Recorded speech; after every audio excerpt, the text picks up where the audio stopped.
السلام علیکم دوستو، 18 دسمبر کی کال لے کر آپ کے ساتھ خالد سیف الدین صاحب میں پہلے بات کرتے ہیں آج کی مارکیٹ پہ۔ آج میں یہ کہنا چاہوں گا کہ مارکیٹ جو ہے کئی دفعہ مختلف ٹریڈنگ اپرچونیٹیز دیتی ہے۔ ان مارکیٹ میں ویریشن ہوتا ہے ٹریڈنگ ٹیکنیکس کا۔ آپ دیکھتے ہوں گے medium term, long term, short term میں انٹرا ڈے، اسکیلپرز، پھر اس کے بعد مطلب 1000 قسم کی ٹریڈز ہوتی ہیں۔ تو مارکیٹ جو ہے بڑی اپرچونیٹیز دیتی ہے۔ اب مارکیٹ کے حالات کو سمجھتے ہوئے ان اپرچونیٹیز کا استعمال کرنا، جیسے پچھلے دنوں سے جو مارکیٹ چل رہی ہے، 2 دن اگر ہم دیکھیں تو مارکیٹ میں گراوٹ بھی رہی، مگر اس کے باوجود مارکیٹ اپرچونیٹی دے رہی ہے۔ اگر آپ کو ٹائملی مڈ ڈے کال میں جو بتایا جاتا ہے، اگر آپ اس کو فالو کرتے ہوں تو نہ صرف آپ نکلتے ہوں گے مارکیٹ سے، بلکہ آپ دوبارہ بھی انٹری لے پاتے ہوں گے۔ آج کی مارکیٹ کو دیکھیں تو مارکیٹ کا آغاز بہت اچھا تھا، 171 375 کے لیول تک جا کے ہائی بنایا، اور مگر ایک لیول جو تھا 171.090 کا، اس کے اوپر رکنا بہت ضروری تھا، جو کہ نہیں ہو سکا، اور یہی وجہ تھی کہ 169.230 کا لو بن گیا۔ وہ لو تو خیر شارپ تھا، میرے حساب سے 169.550 کا ایک آپ کو ٹریگر دیا گیا تھا کہ اس کے نیچے بیئرز میں تھوڑا ایگریشن آ سکتا ہے، تو اس لیول نے سپورٹ کا کام کیا اور مارکیٹ وہاں سے اچھے خاصے پوائنٹ کے اضافے کے ساتھ بند ہوئی ہے۔ اگر آپ آج کے لو سے دیکھیں تو 1084 پوائنٹ کی ریکوری ہے، بے شک انڈیکس 133 پوائنٹ کے نقصان کے ساتھ بند ہوا ہے۔ اور مڈ ڈے کال میں نے آپ کو بتایا تھا 2 لیول واضح کر دیے تھے، 170 اور 169.550۔ 170 کے اوپر آئے بغیر ریکوری نہیں ہو سکتی، اور 169.550 ٹوٹا تو پریشر زیادہ ہو سکتا ہے۔ یہ 2 باتیں مڈ ڈے میں بڑی کلیئرلی بتائی گئی۔ اور پھر آپ نے دیکھا، اگر چارٹ آپ کے سامنے ہے تو ایگزیکٹلی مڈ ڈے کے بعد مارکیٹ جو ہے 170 کا جو لیول ہے، اس کو ناک کرتی رہی تقریباً 12:30 سے لے کر 2:30 بجے تک، اور پھر ایک تھوڑی سی ڈپ لی اس نے، بٹ 169.550 کو نہیں توڑا، اور پھر آخری گھنٹے میں مارکیٹ میں ایک کنسسٹنٹ ایفرٹ دیکھی گئی، اور اسپیشلی آخری 30-35 منٹ میں والیوم کے ساتھ مارکیٹ اوپر گئی۔ میرے لیے وہ اتنی اہم بات تو نہیں ہوتی، کیونکہ کلوزنگ کے ٹائم اگر والیوم تھوڑا سا آ جائے تو وہ اتنا مجھے حیران نہیں کرتا، مگر یہ جو والیوم تھا یہ تقریباً سمجھیں آپ 3 4 5 6 7 8 40 منٹس تک برقرار تھا۔ تو آج کے جو 43 کروڑ 50 لاکھ کے والیوم ہے، جو کہ ابھی بھی کل سے کم ہے 8%، یہ والیوم بھی نہیں ہوتے اگر یہ جو آخری 40 منٹ میں اچانک والیوم نہ بڑھتے۔ اینی ویز، تو مارکیٹ میں سائے تو ہیں ایگزاسشن کے، مگر کلوزنگ اتنی ہے کہ مارکیٹ میں تھوڑی سی امیدیں پیدا کر رہی ہے۔ اچھا جناب، آج کی جو اسٹاکس تھے ان کی پرفارمنس بھی اچھی رہی، باوجود اس کے کہ مارکیٹ نیچے ٹریڈ ہو رہی تھی، سوئنگز مل رہے تھے آپ کو۔ اب چلتے ہیں امپورٹنٹ لیول اینڈ ٹریگر میں۔ دیکھیے، جو میں نے حالات بیان کیے اس سے مارکیٹ میں یہ امید تو پیدا ہو گئی کہ مارکیٹ ایک پازیٹیو اسٹارٹ دے کل آپ کو، اس کے بعد کنٹینویشن، کنسسٹنسی، سسٹینیبلٹی ان لیولز پہ جن کا ذکر ابھی میں کروں گا، وہ فیصلہ کرے گی کہ مارکیٹ نے کیا کرنا ہے۔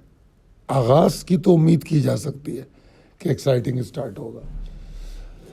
اچھا، یہ تو ہم باتیں کر رہے ہیں ساری ٹیکنیکل، مگر میں اس سے ہٹ کے ایک بات آپ لوگوں کو بتانا چاہتا ہوں کہ آپ لوگوں کو تھوڑی سی احتیاط کرنی چاہیے، وہ اس حوالے سے کہ پاکستان پہ کچھ بیرونی دباؤ بڑھایا جا رہا ہے، اور اس کے نتیجے میں ہمیں IMF سے بھی کچھ بات سننے کو مل سکتی ہے، اور یہ بھی ہو سکتا ہے کہ امریکہ سے ہمیں دباؤ کا سامنا کرنا پڑے، اور کچھ نیگوسیشنز ہو رہی ہیں، اور وہ نیگوسیشنز اگر ٹرمپ صاحب کو پسند نہیں آئیں تو ٹرمپ صاحب نے جو مودی کے ساتھ کیا ہے وہ کہیں ہمارے ساتھ نہ شروع کر دیں، تو اس کا یقیناً امپیکٹ پاکستان کی اوور آل مارکیٹ، اکانومی، سب چیزوں پر ہوگا۔ آئی ایم ایف کا آپ کو پتہ ہے بڑا گہرا اثر ہوتا ہے۔ تو میرا آپ کو مشورہ ہے کہ آنے والے چند دنوں میں 2-4 دن جو ہے، اور 2 سیشن کے بعد تو ویکینڈ آ جائے گا، تو تھوڑا سا احتیاط کر لیں، اپنی پوزیشن کو تھوڑا کم رکھ کے چلیں۔ یار مارکیٹ کہیں نہیں جا رہی، سب ہو جاتا ہے، مال بھی مل جاتا ہے، پیسہ بھی کما سکتے ہیں، مگر جو گنوا دیتے ہیں نا اس کا دکھ نہیں جاتا دل سے، یہ بات میری یاد رکھیے گا۔ Anyways coming back to the important levels and trigger, کل جو ہے اگین اسی لیول کا ذکر کیا ہے میں نے 171,090 کا، جو کل کیا تھا کہ مارکیٹ کو اس کے اوپر رہنا چاہیے تو اسٹرینگتھن ہوگی، ٹھیک ہے جی۔ بلکہ میں تو یہاں تک کہہ رہا ہوں کہ 170,895 اس کے اوپر سے ہی مارکیٹ میں طاقت نظر آنی شروع ہو جائے گی، اور جو پہلی ریزسٹنس میں نے دی ہے 175.45 515، ونس مارکیٹ اسٹیبل ہو گئی 171,895 یا 170,895 یا 171,090 کے اوپر، تو پھر 175.45 515 کو مارکیٹ کو چاہیے کہ اپنا کیا کہتے ہیں اسے سپورٹ بنا لے 175.45 515 کو، تو بڑا اچھا ہوگا، بڑا پازیٹیو ہوگا یہ کل کے دن کے لیے۔ اگر ہم ڈاؤن سائڈ رسک کی بات کریں تو 171 175 اور 170 175 اور 170 یہ اس کا ایک امیڈیٹ سپورٹنگ ایریا ہے، یہ برقرار رہنا چاہیے۔ یہ برقرار رہتا ہے تو ٹھیک ہے، اگر کوئی چھوٹی موٹی ڈپ آتی ہے، مطلب جیسے جو عام طور پہ بیچ میں کوئی شارپ ڈپ آتی ہے تو وہ تو 169,745 تک بھی کوئی مسئلہ نہیں ہے، سسٹینیبلٹی نہیں ہونی چاہیے، رکنی نہیں چاہیے مارکیٹ۔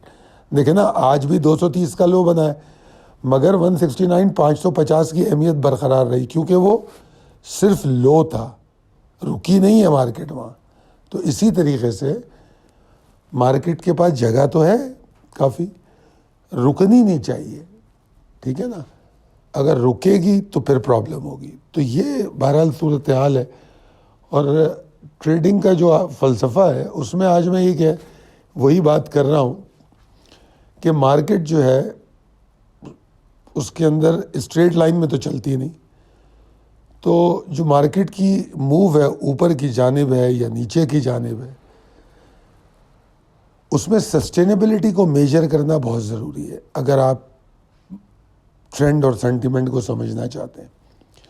نمبر 2، جو اپروپریٹ کریکشن ہوتی ہے وہ مارکیٹ کے لیے صحت مند ہوتی ہے۔ اگر آپ دیکھیں تو مارکیٹ تو بڑھی رہی نا، پچھلے اگر چند دنوں پہ نظر ڈالیں تو مارکیٹ ایڈجسٹمنٹ کرتی ہوئی اوپر جا رہی ہے، تو جو کہ کوئی بری بات نہیں ہے، سائن آف اسٹرینگتھ ہے، ویکنس نہیں ہے۔ مگر بہرحال کنسسٹنسی اگر نیچے کی جانب ہوگی تو پھر اسٹرینگتھ ختم ہونے لگے گی بلز کی۔ یہ چیزیں ہیں جو سمجھنے کی ہیں۔ آپ دیکھیے، اگر آپ کو یہ ویڈیو پسند آتی تو ضرور بتائیے۔ بہت شکریہ، اللہ حافظ۔